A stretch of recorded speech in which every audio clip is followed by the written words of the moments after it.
Oh, I am waking up to find my world between the dying and being reborn. I see what is and I see what could be. Can't close my eyes again and go back to sleep.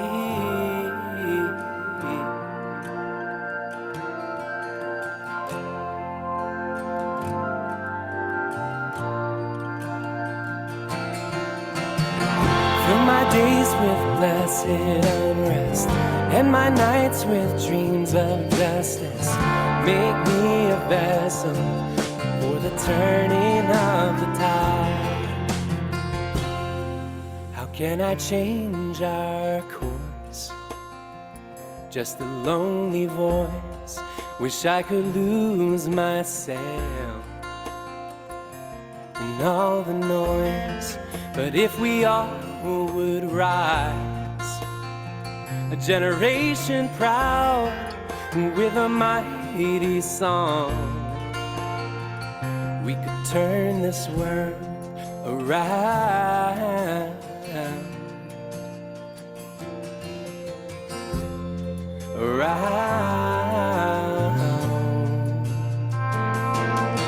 So fill my days with blessed unrest and my nights with dreams of justice. Make me a vessel for the turning of the tide. Fill my days with blessed unrest and my nights with dreams of justice. Make me a vessel for the turning of the tide.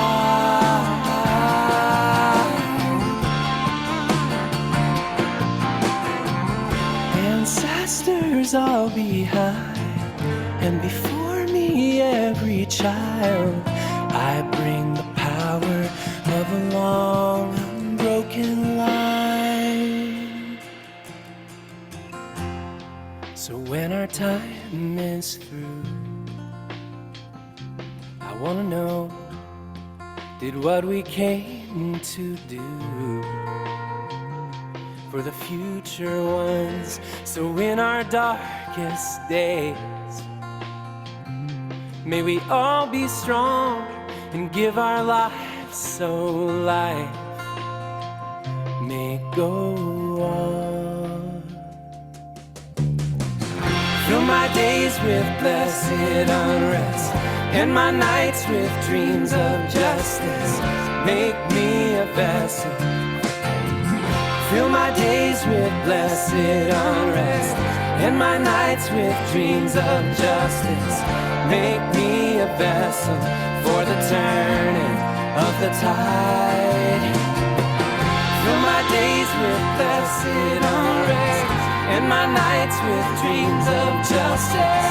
Make me a vessel for the turning of the tide. Fill my days with blessed unrest and my nights with dreams of justice. Make me a vessel for the turning of the tide.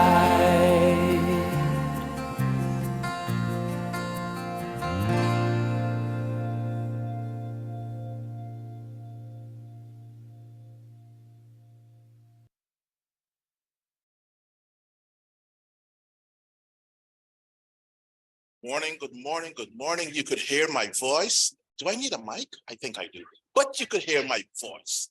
How are you this morning? Do you know that this is our first in-person assembly in almost 2.5 years? Know that some of us have not been able to make it. We will videotape everything. Good to see faces who I haven't seen in a while. Those of us who are here, ecstatic. Couple of announcements in which we have, of course, this is our UUJO fall assembly, and we we kind of, it's kind of funny the fact that when we started, this, it took time and the momentum began to grow. And as the momentum grow, the vigor, the things in which we need about it begin to grow. So at times there's things in which sometimes it's not,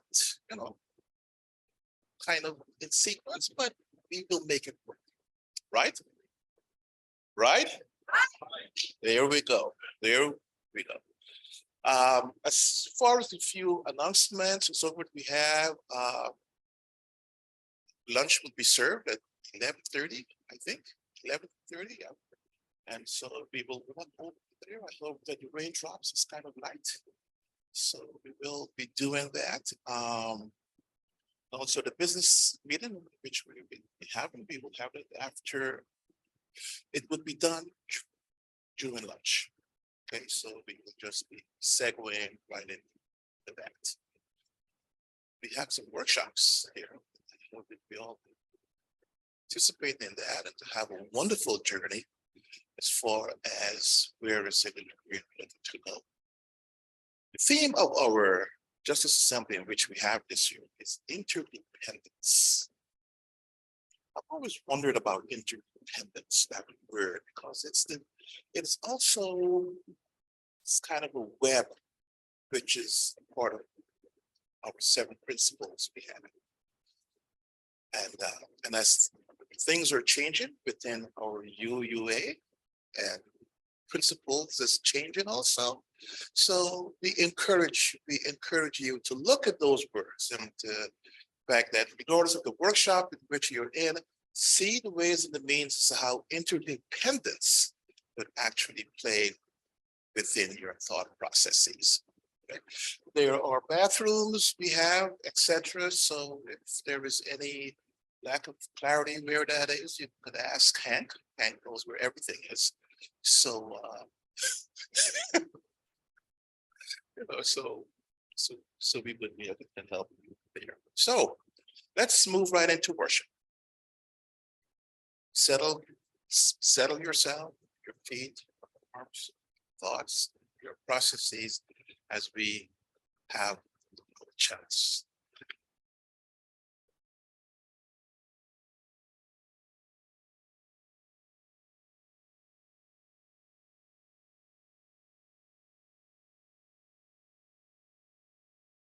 I am Reverend Kelly Kelly. My pronouns are she, her, and hers.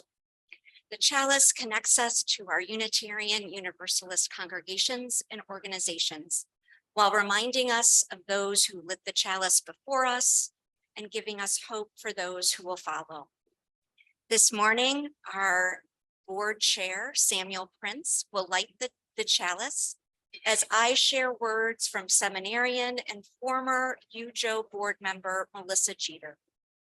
As we await a new world, we light this chalice today to illuminate our way toward love. Inside the womb of this waiting time, we are bathed in sounds, floating in love, growing out of our comfort zone. We experience love, sorrow, pain, and joy. There is a numinous quickening as we await a new world yet unborn.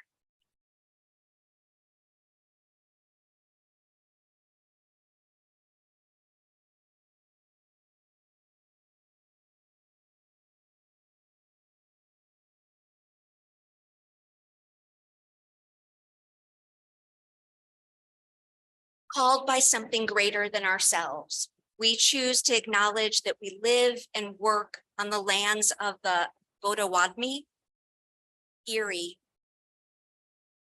Kaskaskia, Ki'ikapu, Lenape, Michisagig, Miamia, Ofo, Osage, Peoria, Shawnee, and Wyandot peoples.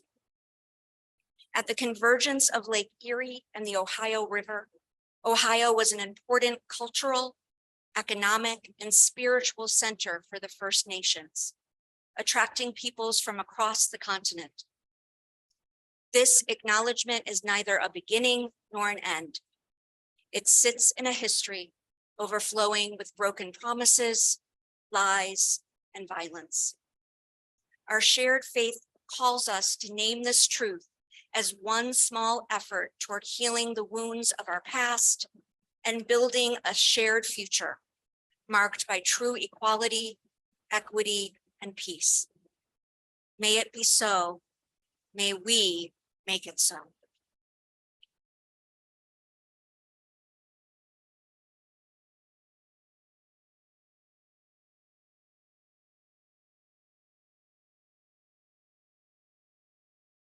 We welcome and we evoke those whose teachings bring us meaning and purpose to our lives. We are drawn from and connecting us to the African spirituality.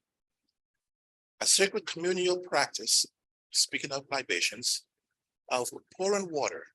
Libation, it promotes oneness and also balance, connecting us to the past, and the present, and the future, all within the universe.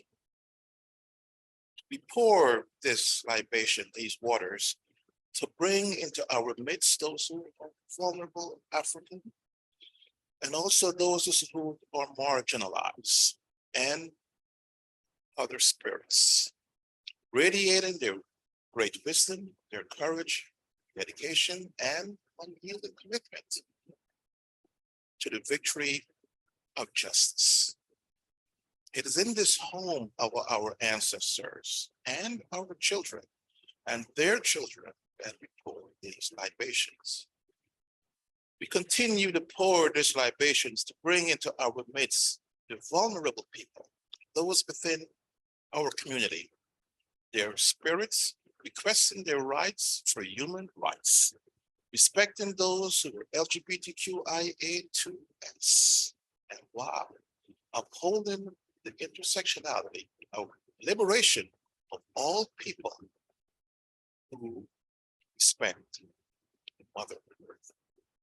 And may we continue to pour these waters as our ancestors of many faiths for thousands of years have looked to remind us of our past, our actions, those within the present, and to build a just future in our interdependence of unitary universalist justice.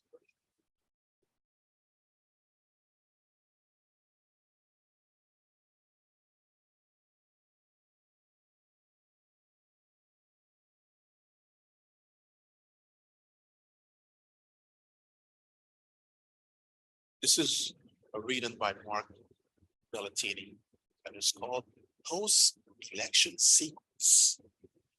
Look, the harvest time comes in the fall of the year when the leaves fly off the branches and red as can be, and the jingo trees turn into sunlight.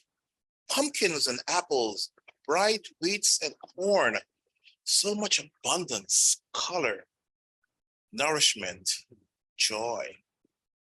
The harvest time comes in the early years in this country when the feet of many colors, worn smooth from marching, rest a while, and when souls who resisted humiliation for years stand up straight again for a while.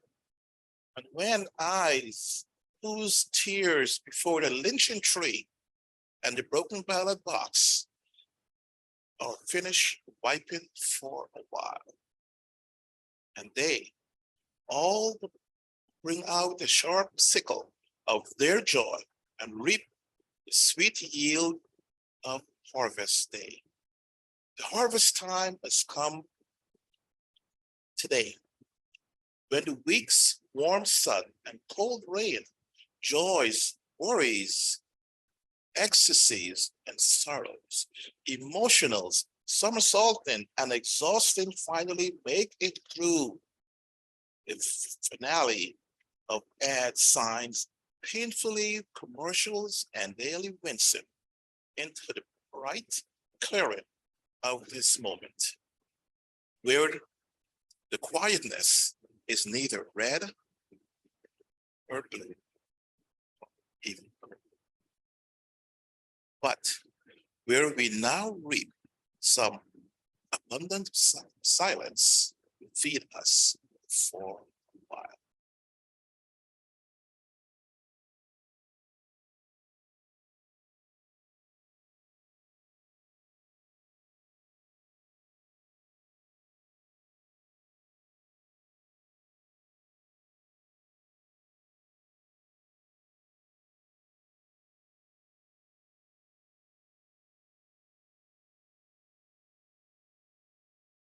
Morning, beloved.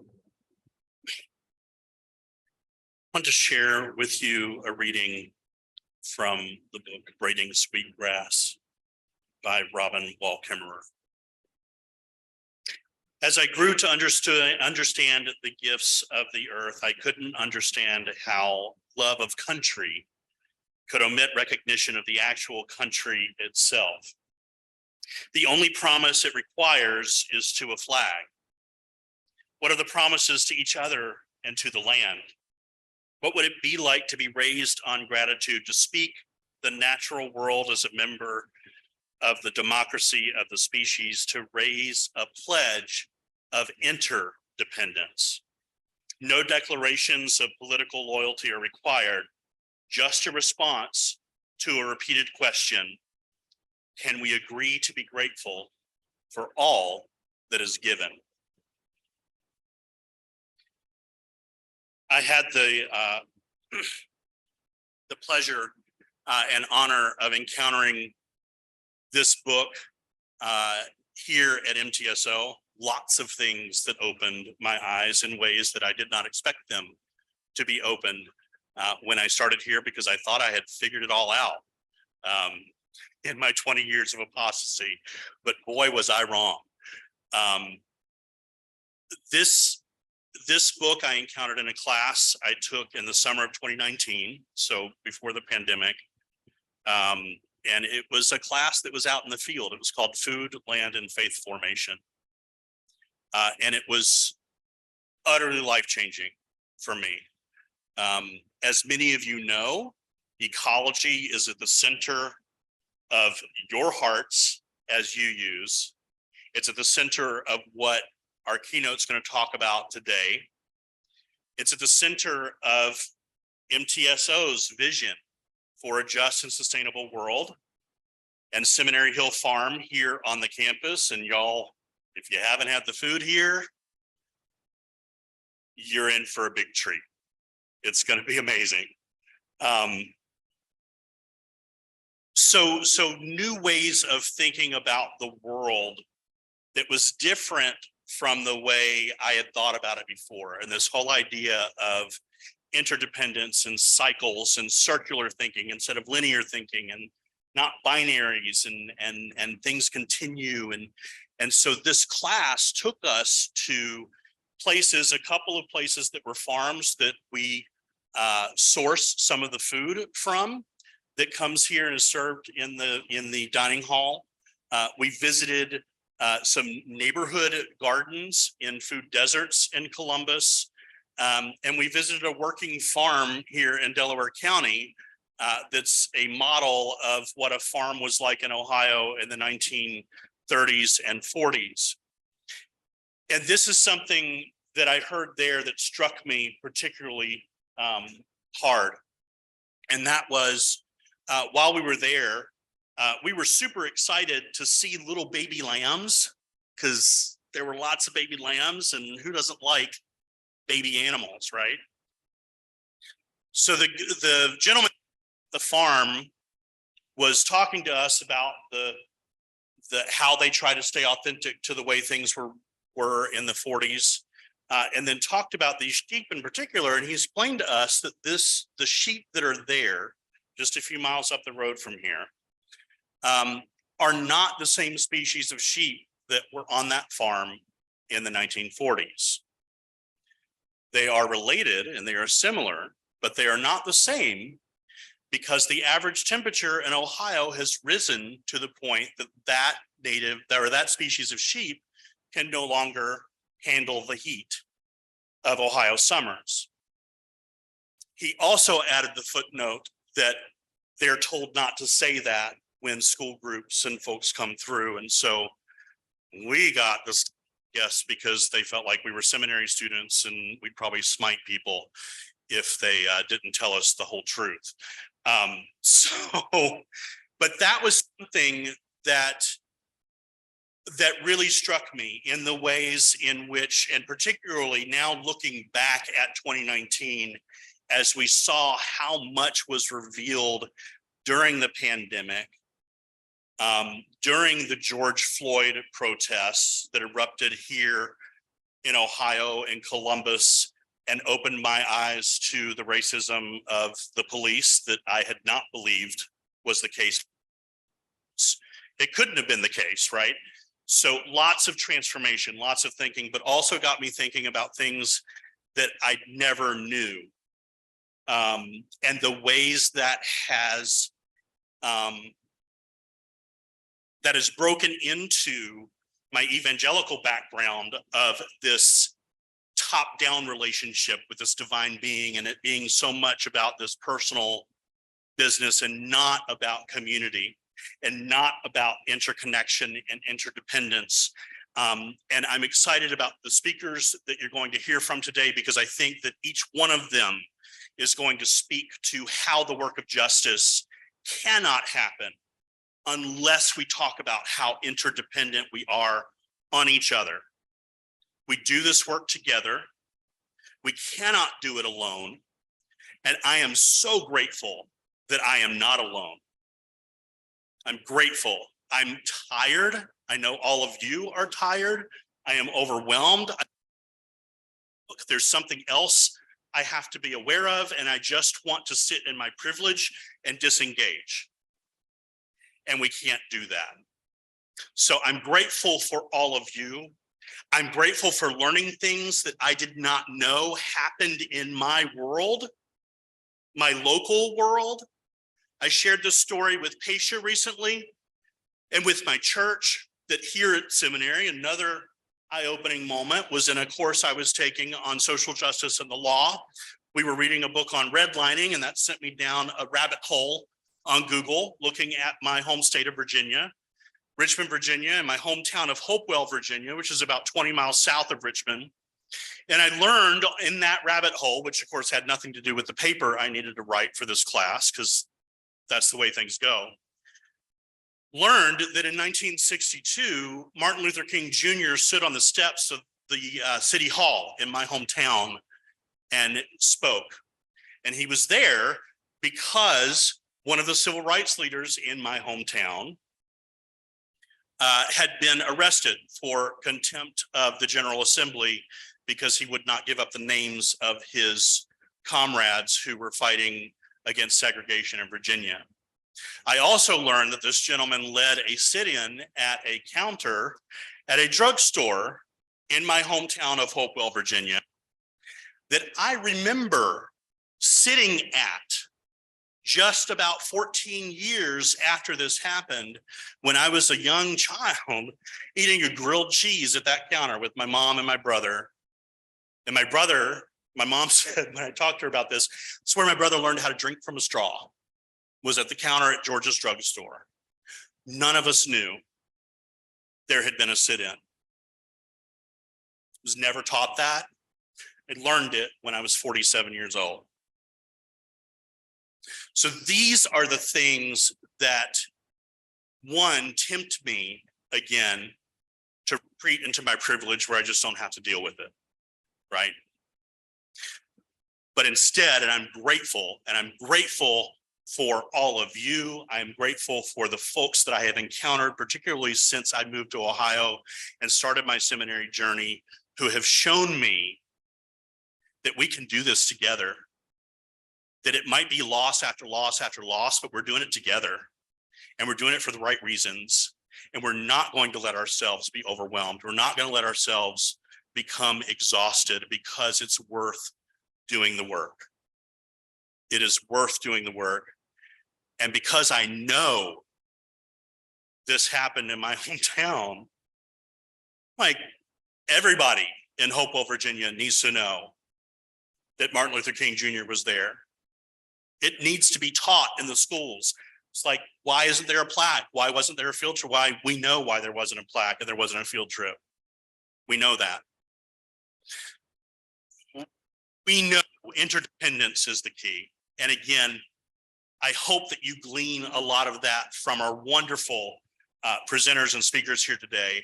And today, I really am super excited to bring Peisha.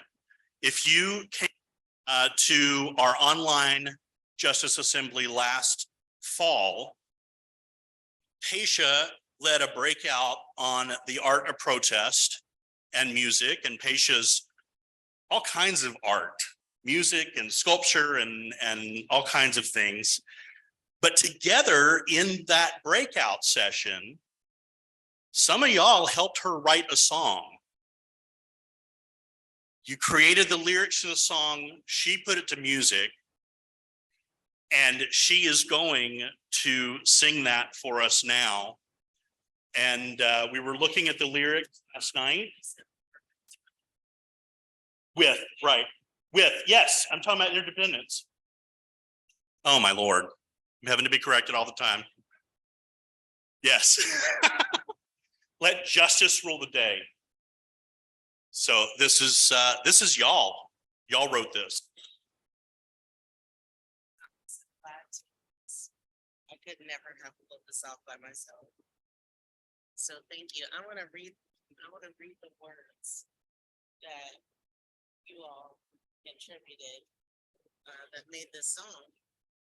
I don't think I knew that we were talking about interdependence today, so I'm feeling all kinds of confirmed and affirmed.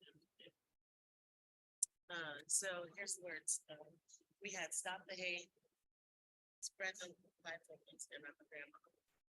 spread the love, soldiers who never come home, hear my voice, move toward justice, not violence. These are our neighbors, not our enemies. Y'all wrote a poem. Protest is the right of democracy. Don't hurt me. Can we work together? This is our world. This is our community. We are all community. We all deserve to thrive. Fear is not a government. We who believe in justice cannot rest. Here's where this song. Here's where y'all summed it up. Faith witnesses. Love testifies. There's another one that says relations meet today to pray, but I don't know what that means. All right. All right, so here's what we did.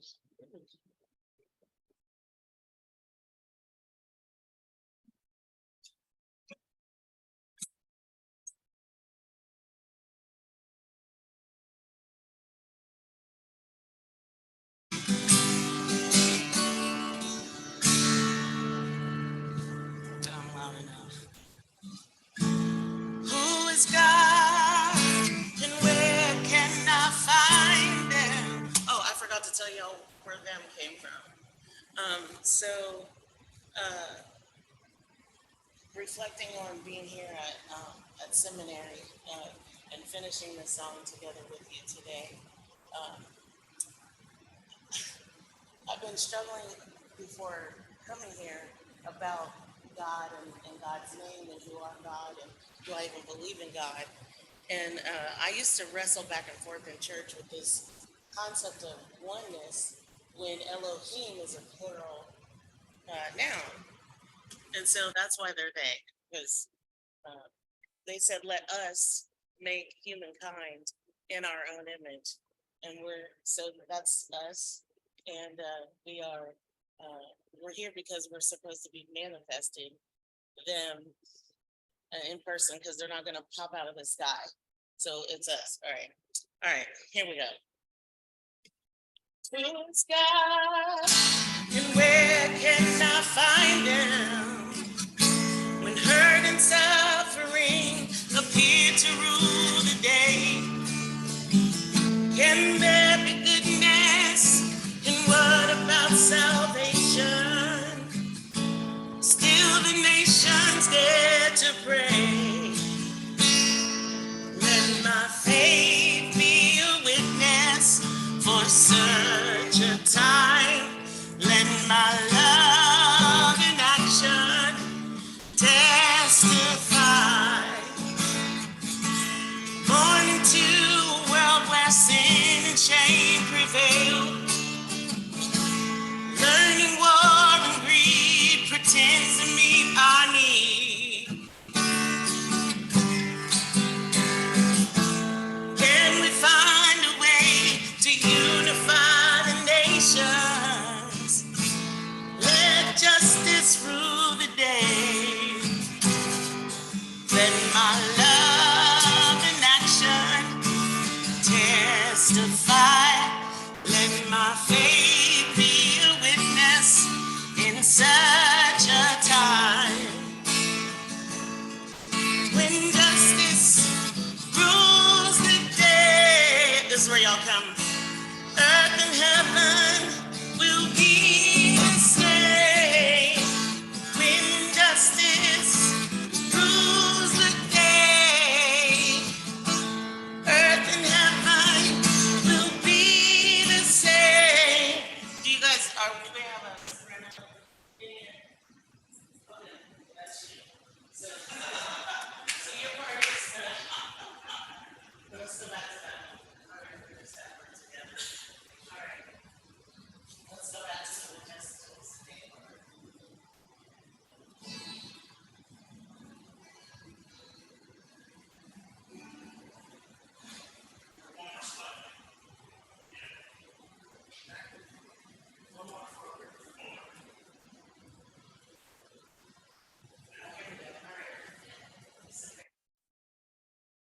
Injustice rules the day. Earth and heaven will be the same.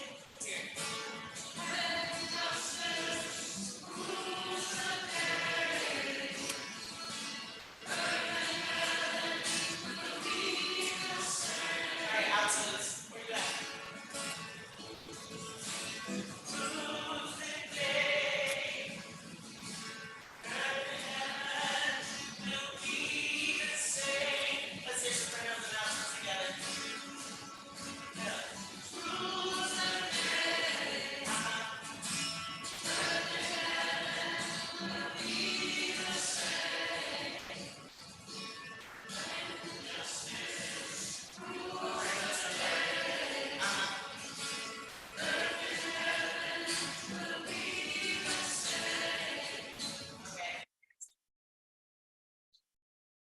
Justice rules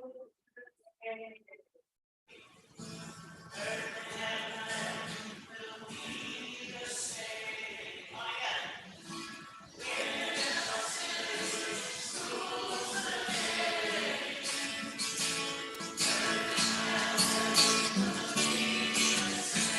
One more time, justice.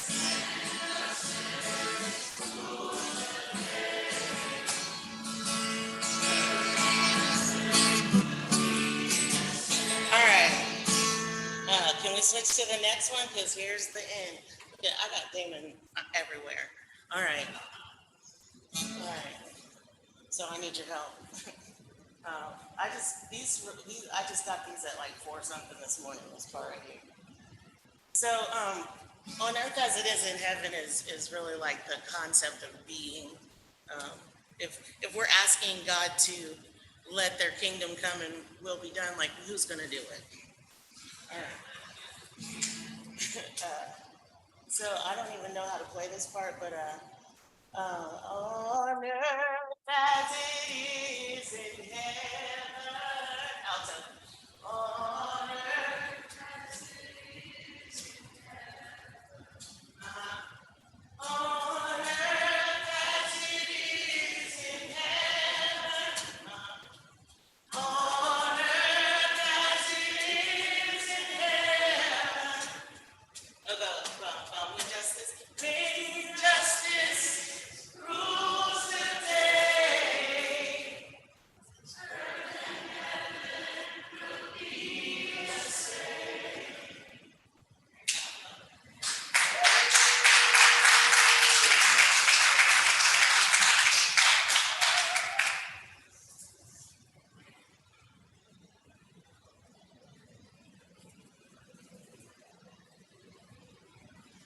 Our final reading is from poet Dorianne Lowe, In Any Event.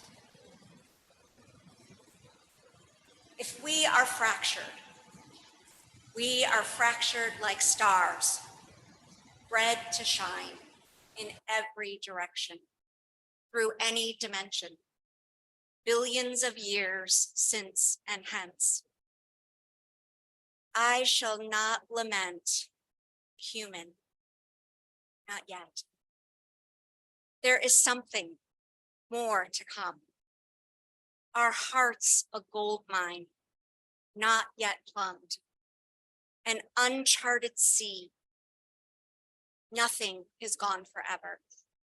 If we came from dust and will return to dust, then we can find our way into anything. What we are capable of is not yet known, and I praise us now in advance.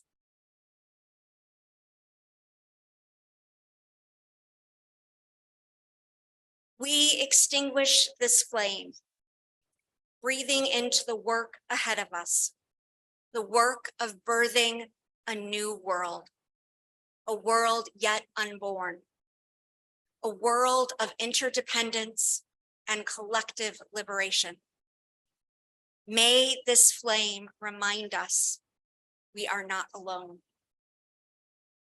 We are not alone in our work, and our work is not done until we all are free.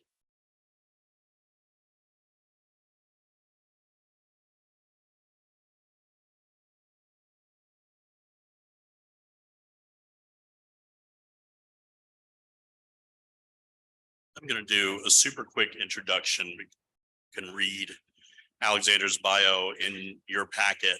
But this is one of the guys I met here at MTSO. One of the amazing people who has made a change in the way that I see the world. I see other people, I see theology.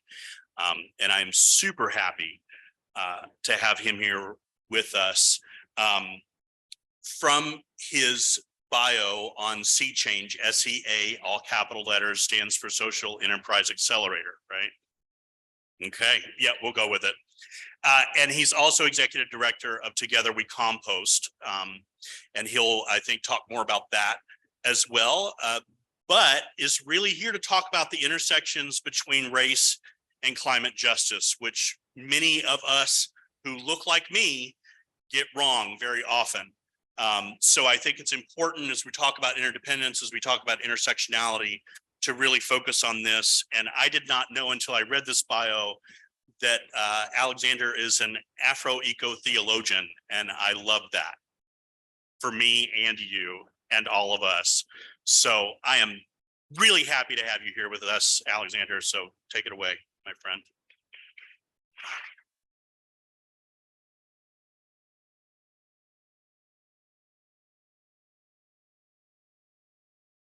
Good morning, everyone. How are we feeling? All right. Are we ready to go down the rabbit hole of justice? I'm not gonna lie to you. I always ask out of like current social politics, but I'm gonna take it there regardless. I just wanted you to know that that's where we were going. Are we okay with that? I feel like we're okay with that. Okay. And as we acknowledge the land of indigenous folks, their lives and their rights, we also want to acknowledge, in my perspective, part of the important part of existence. Coming from a more Christian perspective and a more justice-oriented perspective, I tend, when I preach, to uplift the idea of the sacredness of the Black body. And for me, in reading through Genesis and God forming life, God does this thing where they get down into the soil. And if you know what soil looks like, it's kind of like me. You know what I'm saying? And then God does this really interesting thing of blowing their breath into the earth in this vessel in which the only container that can initially hold the breath of God has to be Black. And so from there, we acknowledge the idea that the earth in and of itself must be a Black mother. And so if we were to think critically and go a little deeper into what we're talking about in environmental racism and climate justice, we're really talking about how we treat and interact in our world with Black women. At the foundational level of how we are engaging, we are talking about rape, we are talking about devastation, we are talking about the continuous extraction of resources as if she will never refuse us or find a way to release us, or we push her to the point of death and erasure.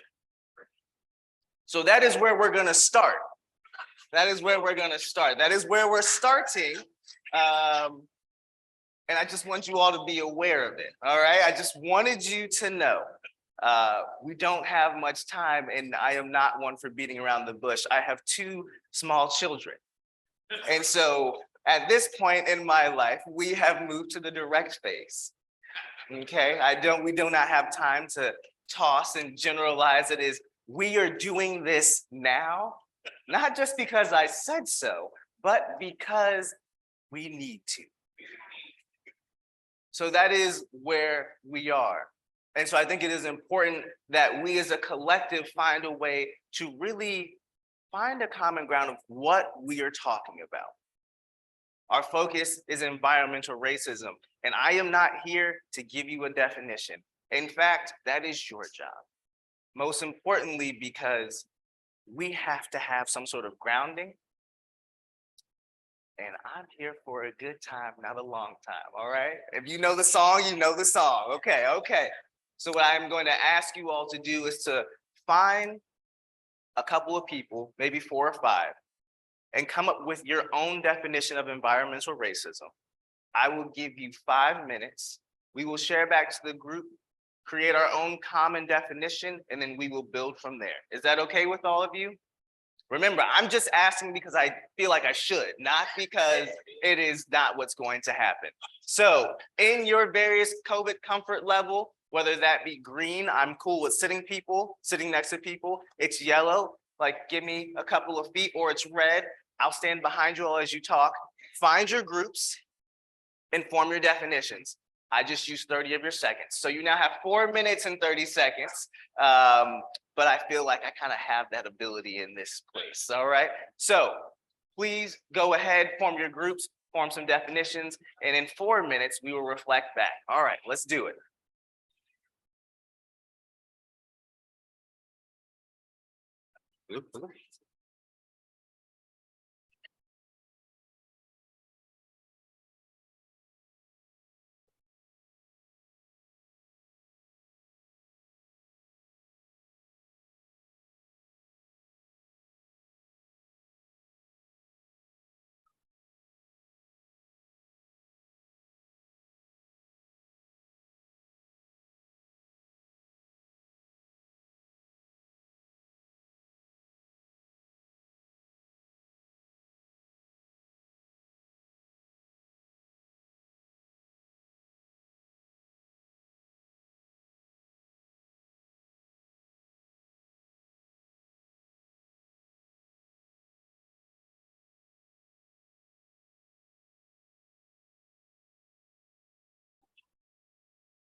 All right, everybody, I'm going to bring us back. I am going to bring us back. I will just keep talking over you, so it is fine. I have, in fact, no remorse about my behavior. Yes. And so I will set a foundation of apologizing for not. I am actually, honestly, and in total transparency, going to reclaim my time like Maxine Waters. We are going to do this, and we are going to exert privileges that I actually do have. So let's be clear about it. What I will say, I know, but we were singing and we were learning, and y'all want to get to lunch, probably not as much as me, but I want to get there on time. I went here for 4 years. I know how good the food is. 2 degrees, not the same one, 2 degrees, I promise. All that to say, I did not offer certain trigger warnings for some of the words I was going to use. I do want to apologize for that, not the concept, just some of the words. So now, in the next few minutes, I would like to ask each group to just offer up your definitions. Wherever you want to start is fine. Yeah, but what definition did you create? Or what was the concept you thought of? You've got 30 seconds a group to just spit it out. So who wants to go? Oh, take us away. Take us away. Oh, I meant your group, not you. I meant your group. Yeah.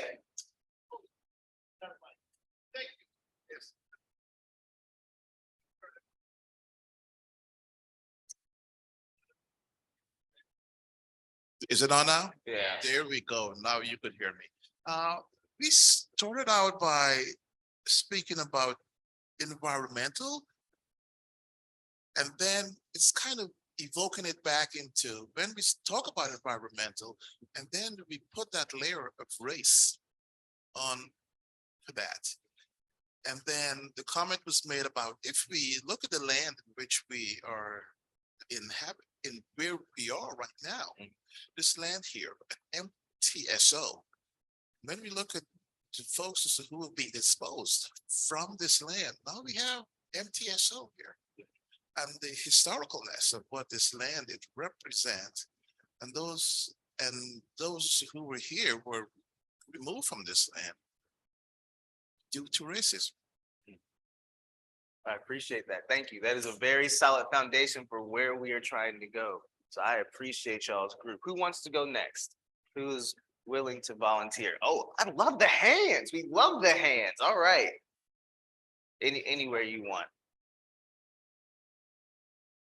We thought it was important to name that a big part of environmental racism is the fact that white supremacy is robbing Indigenous people and people of color of their resources, natural resources, and also the power to govern and manage and take care of those resources themselves, which results in more suffering and direct health impacts to these communities of color and Indigenous communities by not having the resources that they need, more power to govern them. Thank you. Thank you. Spot on. Another layer. We appreciate that. You can either go this way, Patience in the back.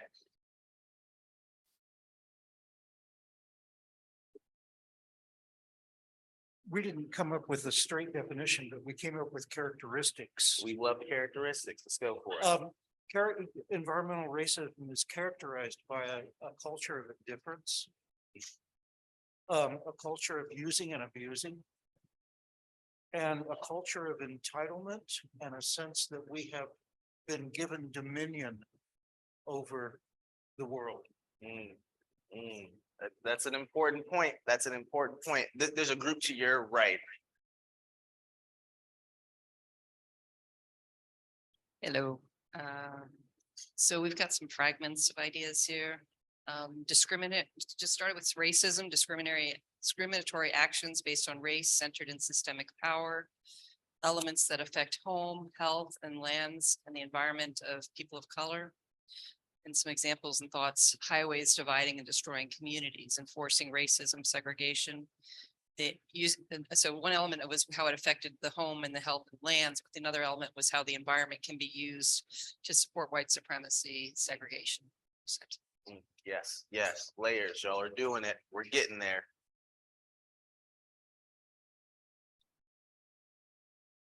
And, okay.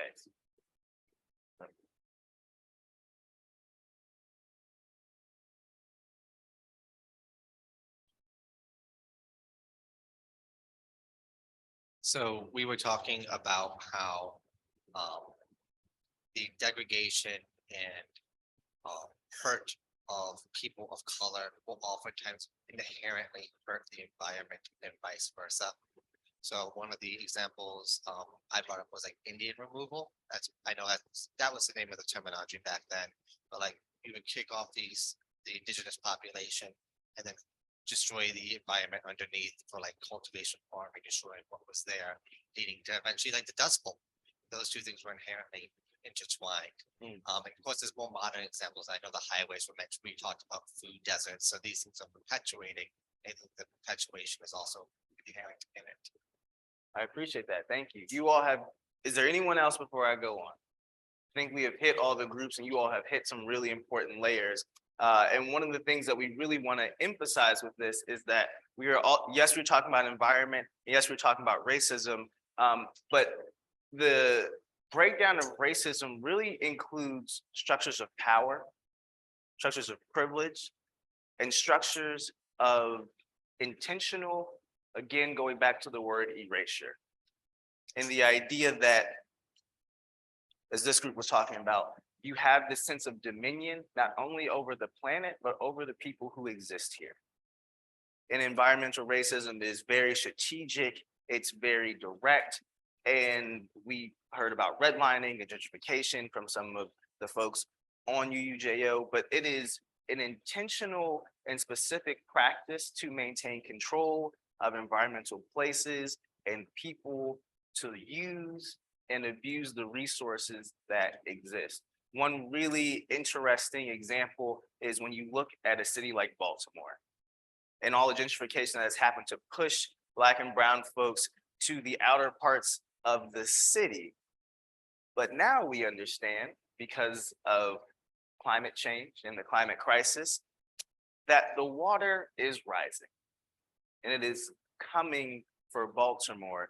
And now white folks are moving to the areas that are higher to where they have pushed Black and brown folks to exist, and putting and moving and intentionally getting Black and brown folks back into the city.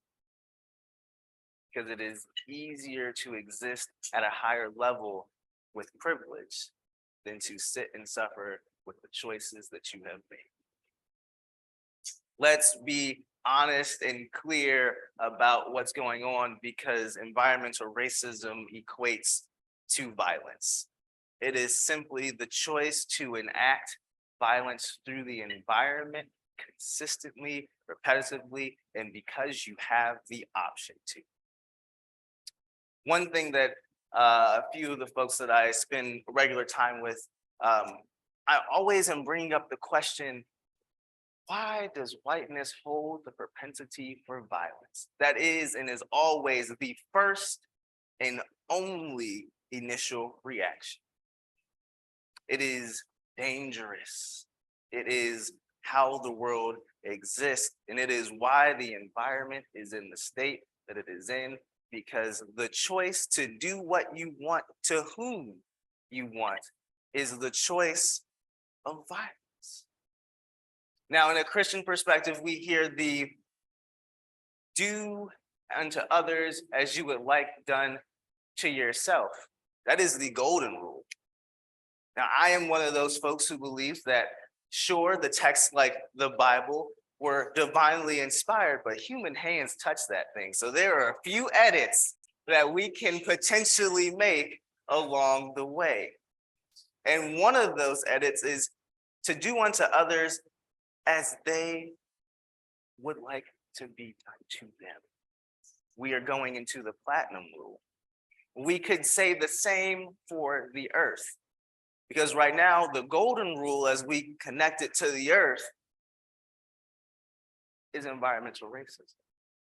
It is environmental destruction, environmental degradation. It can be whatever you want it to be, but it is intentional and it is hurtful.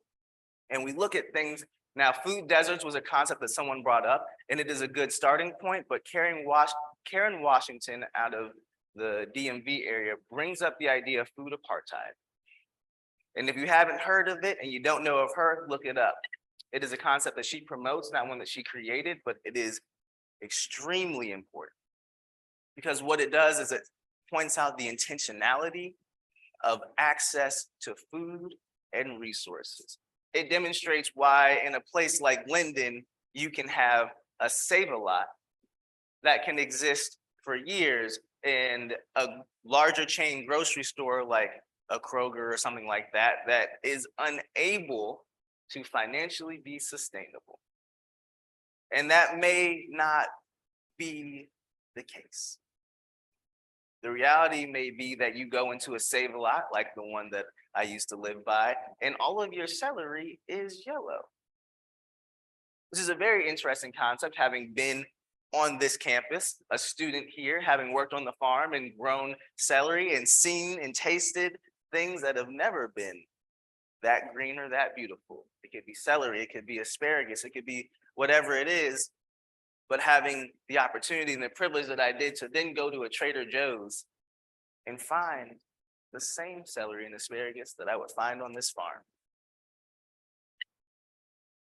being only 7 minutes away, but who lives there makes all the difference. See, in that community, Black folks, brown folks, and poor white people. In this community, middle and upper class white folks with a few people of color sprinkled throughout. There was no dividing line.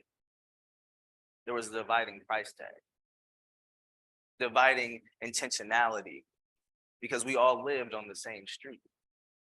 The access road was the same, but the people who were able to get there, who had the transportation, who had the environmental wherewithal to make it to that place, looked and felt very different.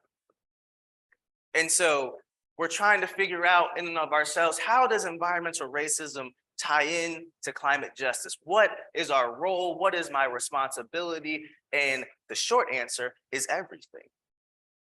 Most of us in this room, who I am looking at, are white. It is a hard and a true reality, not in which one I'm trying to build guilt, because I'm not going to lie to you. I don't have time. I have children.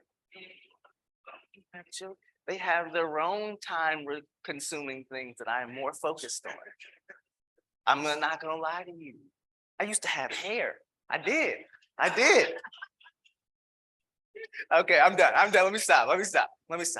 But the reality here is there is some deep and intentional work that includes culture change, privilege awareness, and then also the propensity to build and recreate community.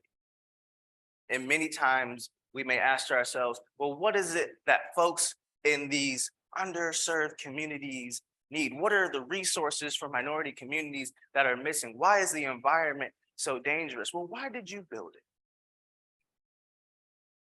Why did you choose to live where you live? Why did you choose the community to remain in the community that you were part of? We know that when factories and farms and other things are built, pollution has to go up or down. The important part is that it lands somewhere else.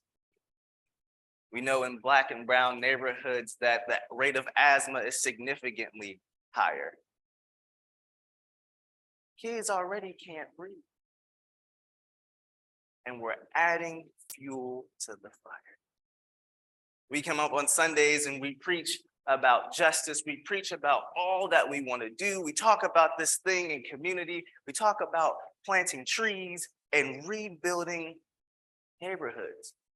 We don't talk about the danger of introducing invasive species. We don't talk about the danger of plant life not being able to be sustained because the communities that we're trying to bring trees into are already too hot for these young trees to exist.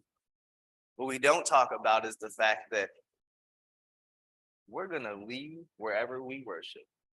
We're gonna leave whatever community we're a part of, and we're gonna go get some food that is not from here. We are going to bypass or overall ignore the communities that we didn't have to pass through to get to the place where we were in community.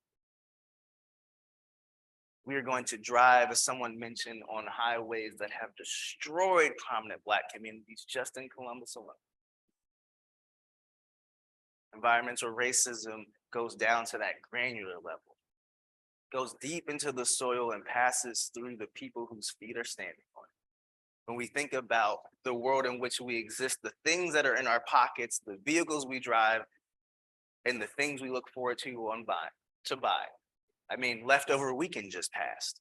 Now, some people call it Thanksgiving. I call it leftover weekend because I have the rest of the weekend to enjoy myself. But the way the food got there was dangerous.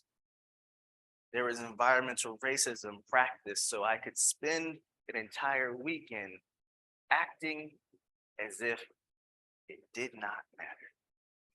We ate and we gave thanks for community in the hands that prepared it, but we did not rebuke the danger that people faced to make it so. We did not offer grace and thanks and say ashe to the fact that people are giving their lives to give you life. That is a practice of environmental racism. We are existing using phones and laptops and all these other things, expecting that when we are done with them, they disappear. They are gone forever, and we have nothing else to think about. When in fact, do you know where your trash goes? Do you know the neighborhoods it lands in? Do you even know where garbage trucks sit when you do not see them on the street? And I promise, for most of us, it's not by your house. It is a funny and interesting concept. I own 2 compost companies, and we are trying to do the good work of providing education and saying, don't use the trash, let's reduce food pollution and methane, use our bucket. Let us get it into a compost pile and do some cool things. We're working mostly in our demographic with liberal white folks who are trying to do the right thing. And yet on our team is mostly Black folks. And in the practice of environmental racism, we have had drivers leave because white people are so scared of them picking up their bucket, they are taking pictures of them doing their job. Environmental racism is not just where people live. It is the idea that there is change that could happen, but there is so much fear of the way that we get there and who is involved that we would rather hold on to the privilege and the idea of existence that only means we can speak without doing. Because there are a ton of words and a few generations that exist that cause issues I was not a part of. And yet here we are, and here I am with my own family, with my own kids, trying to do the work to save the planet because I have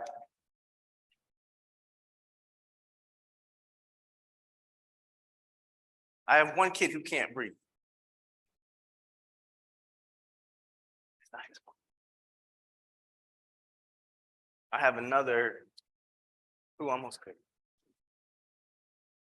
It's not his fault. And we had to make the decision, is it worth it for them to exist in this world? And they came out already unable to breathe. They exist like this. And it is a continuous factor of systemic racism, of oppression, and every day given haters. So they can breathe when it should be natural. And then we move on to the idea that they exist and will continue to exist, and so many other children like them, in a world in which nature is used as violence. We think not about the work that was done during slavery, because the land never hurt anybody, but it was used to entrap and enslave and hurt everybody. Black folks lynched on trees. The tree did not offer death, but someone else did. White folks did. There's a book called Black Faces, White Spaces, in which we recognize the intentionality of separation from the environment is so much based on the reflection of who belongs there. White folks belong in nature. White folks belong in the environment. White folks belong in this work. Black folks don't touch that. Plenty who do, you don't touch that. It is dangerous to be outside. It is dangerous to be in community. Nature is not safe because you could die there. That is environmental racism. That is a continuous existence. And so as we move along and we process for today, because we need to get into our workshops, and we are just a few minutes over, the action that I leave you all with, the concept that I want to push you with, and whatever understanding of faith that you have or that you push through, are you willing to examine it through a lens that challenges environmental racism? Will your text and your belief be able to hold up to the idea that I have been asked to do good in this world, but is this good actually good for the world? Let us think about these things. Let us go deeper, and let us remember that our choices impact people far beyond our vision, far outside and even close to our communities.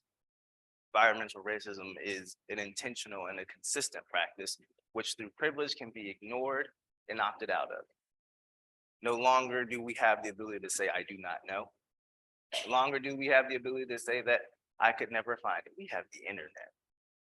And we have been in this space together. We know, and I know that you know, because Blackness still persists within the environment. Blackness is still present in community and culture, and is still stripped, and it is still stolen, and is still used. And the idea that we can save the planet has an indigenous practice and belief system. But in many ways, as we understand academia and whiteness, things that exist in cultures outside of it are not real until whiteness claims it to be so. Let us rebuke that and remember that we as people existed long before and held education that continues to exist. There is no way that we can hold stories, hold lives, hold pains, and hold the memories of all of our ancestors in these bodies and not know what we're talking about. We have lived through it. We have done the work.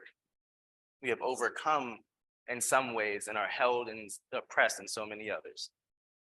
We know what's going on. Are you willing to take the moment to listen without speaking?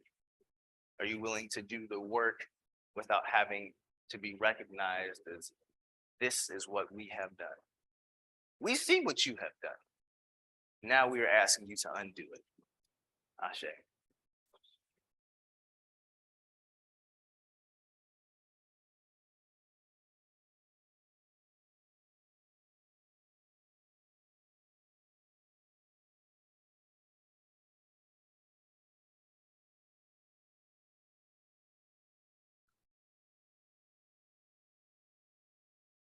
Thank you. Thank you for sharing. Thank you for being here. We are running a few minutes behind, as I think is the way these things always go. But now is the time for our workshops. So Alex, I'm just going to invite you to stay in here to questions around climate change and environmental racism. And then the other workshops will be in Galt Hall, which is across the courtyard here. Gabrielle, who's back there, she's one of our board members. She will take you to the classrooms. So LM is facilitating deep canvassing. Reverend Terry is facilitating repro rights. Samuel is facilitating the 8th principle and widening the circle of concern. I heard WT COC in my head and couldn't remember the words. Yeah, MTSO, right. All the things. So I invite you, they will present again in the afternoon, so you can choose which to attend and then come back for more. Katie over here is presenting on disability and theology as well. And you saw how quickly she moves around with that microphone, so watch out. And she can help you find the rooms and help folks with technology. I'll scoot by there as well. So let's just put Reverend Terry in 133. Let's put LM in 150. Let's put Samuel in 145. And then Katie in 140, I think is the other one. Okay. All right. LM's 150. Reverend Terry's 133. Samuel's 145. Katie is 140. Alex is in here. Okay. LM, deep canvassing, one. You can go ahead and follow Gabrielle over there. LM 150 for deep canvassing. Repro rights 133. Eighth principle 145. Disability 140. And climate change and environmental racism right here. I think so.